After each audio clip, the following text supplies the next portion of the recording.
ছোটবেলা থেকেই অভিনয়ের প্রতি তীব্র টান ছিল দক্ষিণী সিনেমার জনপ্রিয় সুপারস্টার ইয়াশের। তবে ক্যারিয়ার হিসেবে অভিনয়কে বেছে নেওয়ার বিষয়টি তার পরিবার সহজভাবে মেনে নেয়নি। তবুও স্বপ্নের টানে একদিন পকেটে মাত্র ৩০০ টাকা নিয়ে বাড়ি থেকে বেরিয়ে পড়েছিলেন এই তারকা।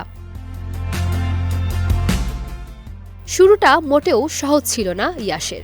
এই সাফল্যের আড়ালে লুকিয়ে আছে দীর্ঘ সংগ্রামের গল্প। অনেক রাত ফুটপাতে ঘুমিয়ে কেটেছে তার।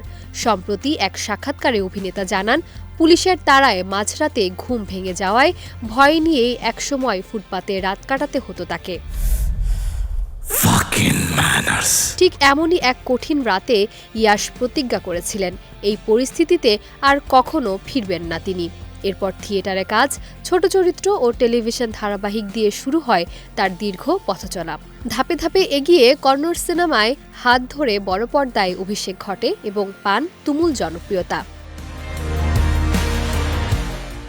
তবে ভারতীয় সিনেমা প্রেমীদের কাছে তিনি তুমুল পরিচিতি পান কেজিএফ সিরিজের রকি ভাই চরিত্রে অভিনয় করে।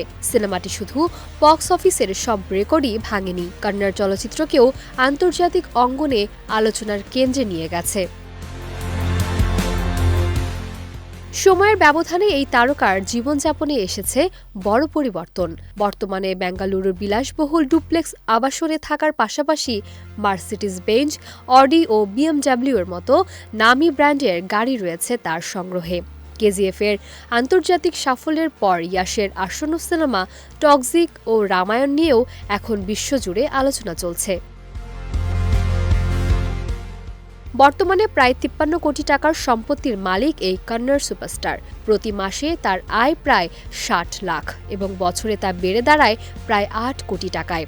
তবে সিনেমা প্রতি বর্তমানে ২৫ কোটি টাকা পারিশ্রমিক নিচ্ছেন অভিনেতা ইয়াশ।